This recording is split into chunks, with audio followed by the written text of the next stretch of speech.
Bom pessoal, nós vamos falar agora sobre derivada de ordem superior, tá? Tem aqui uma função, né?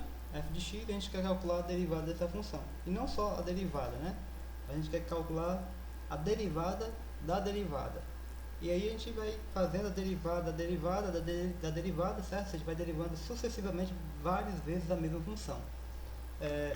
Só para colocar aqui, né, as notações que nós usamos, certo? Isso daqui, né, aquela notação de Leibniz, derivada de y em relação a x, é a primeira derivada, certo?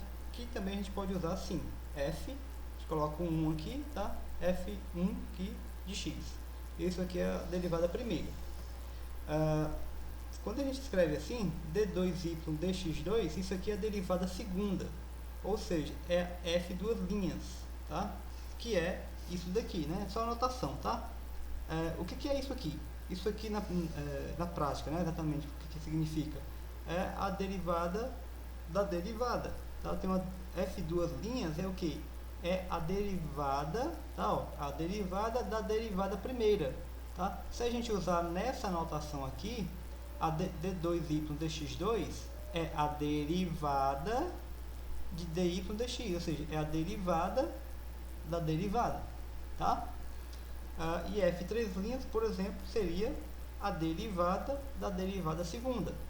E se a gente usar nessa notação, a derivada terceira de d3y dx3, né?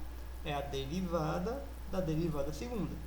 Tá? Só generalizando, então isso daqui a gente pode escrever desse jeito, tá? É a derivada de ordem n da função f. Tá? Um exemplozinho aqui, né? Você tem aqui g de x igual a x sobre e elevado a x. Aí ele pede para encontrar a derivada, eu esqueci o parênteses aqui, tá? Ele pede para encontrar a derivada de ordem n da função g. Indica aqui, né, derivada de ordem n. Só que, antes de a gente começar, pela regra da cadeia, a derivada disso daqui dá o que? Dá alfa e elevado a alfa x. Tá? Então, se eu tenho e elevado a alfa, que é um número, é uma constante, certo? O que é a derivada disso daqui? A gente sabe que a derivada da exponencial é a própria exponencial. Só que, como aqui tem uma função aqui em cima, né? Você precisa aplicar a regra da cadeia. E nesse caso, aplicar a regra da cadeia é multiplicar a exponencial pela derivada do que está aqui em cima. Então, a derivada de alfa x é alfa. Ok? Bom, com isso aqui a gente vai começar a resolver esse negócio aqui. O que a gente pode escrever isso daqui, certo? X sobre e elevado a x, como sendo x vezes e elevado a menos x. E aí, o que vai ser a derivada primeira? Como isso aqui é um produto, né? A gente pode escrever como sendo x derivada disso daqui, e elevado a menos x. Só que a derivada de e elevado a menos x, olhando por aqui, né? O alfa aqui é menos 1, então é menos 1 é elevado a menos x, tá? Mais o que? É elevado a menos x é a derivada de x, então que é 1, tá aqui. Só agrupando aqui, certo? A gente vai colocar o e elevado a x em evidência, e elevado a menos x, e elevado a menos x em evidência, então fica o que? E elevado a menos x que multiplica 1 menos x, tá? Se você quiser ver, né, se fica isso, é só você multiplicar aqui. Isso vezes 1 dá o e elevado a menos x, e isso daqui vezes menos x dessa outra parcela aqui, tá? E agora a gente vai querer derivar isso daqui, né, ó, tá? Então eu tenho g' de x, isso aqui, aí a derivada segunda vai ser o que? Vai ser o 1 menos x, que está aqui, derivada disso daqui, ó. Só que a derivada disso aí é menos e elevado a menos x, mais o que? E elevado a menos x, derivada disso. E a derivada disso dá menos 1. Aí você vai colocar de novo o e elevado a menos x em evidência, certo? Colocando aqui esse menos 1 aqui é menos, tá? Esse menos aqui a gente pode trocar aqui, fica x menos 1. X menos 1 elevado a menos x menos e elevado a menos x. Aí agora a gente pode colocar o e elevado a menos x em evidência. Aí ficou x menos 2. E elevado a menos x vezes x menos 2. Ou seja, se a gente fizer isso agora, 3 certo? Então eu tenho aqui, ó, eu tenho o G', tá? O G2' deu esse cara aqui. Se a gente fizer o G3', eu não vou fazer, mas eu vou deixar aí como exercício para vocês fazerem, tá? Que no caso seria derivar isso aqui, ó, tá? Para obter a terceira derivada, ficaria E elevado a menos x, 3 menos x, tá?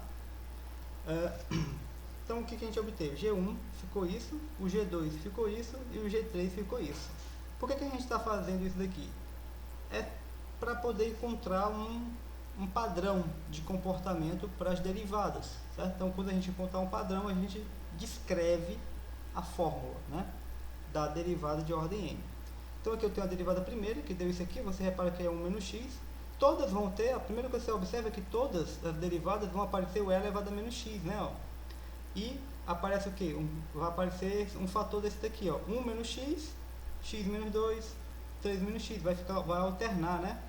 Quando a derivada for de ordem ímpar, ó, fica 1 menos x, tá? De ordem ímpar, ó, 3 menos x, né? Se for derivada de ordem par, fica x menos o número da derivada aqui, ó, tá? Então agora ficou relativamente simples, né, de ver como é que é o comportamento das derivadas, né?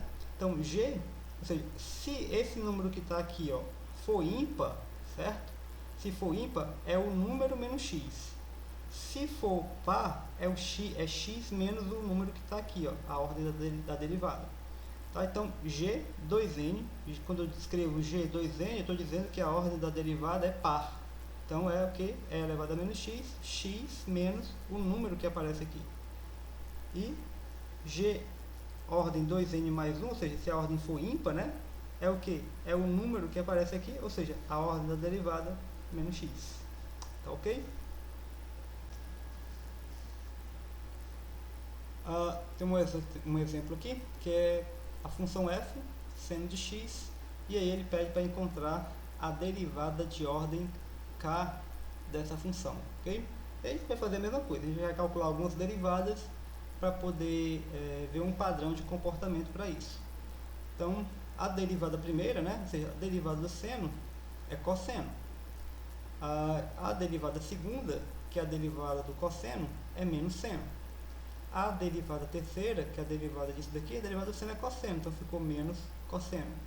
A derivada quarta, tá? A derivada quarta seguinte, a derivada do cosseno é menos seno, então como já tem um menos aqui, ficou mais. Se a gente continuar, derivada quinta, derivada sexta, derivada sétima e derivada oitava, e assim vai. Você vê que, o que acontece?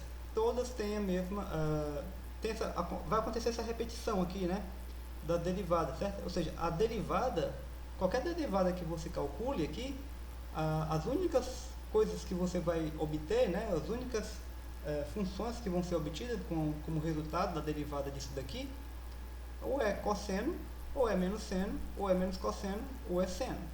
Tá? Então a gente pode escrever o seguinte: a derivada de ordem k, okay?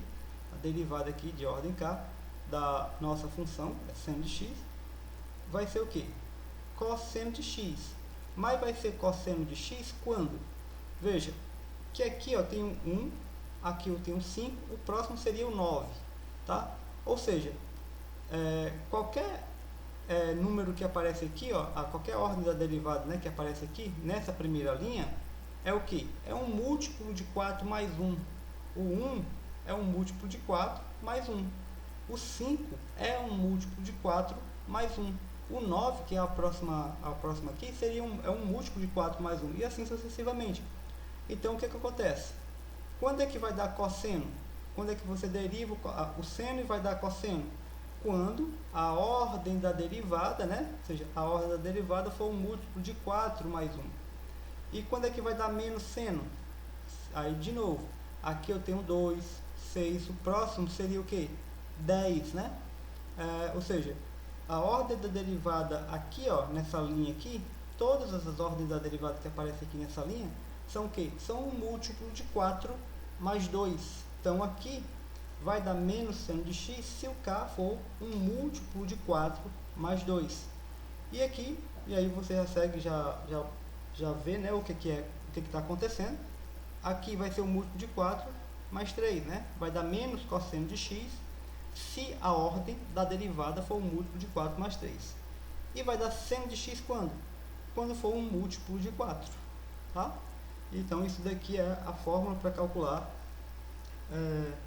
a derivada, né, de qualquer ordem da função seno.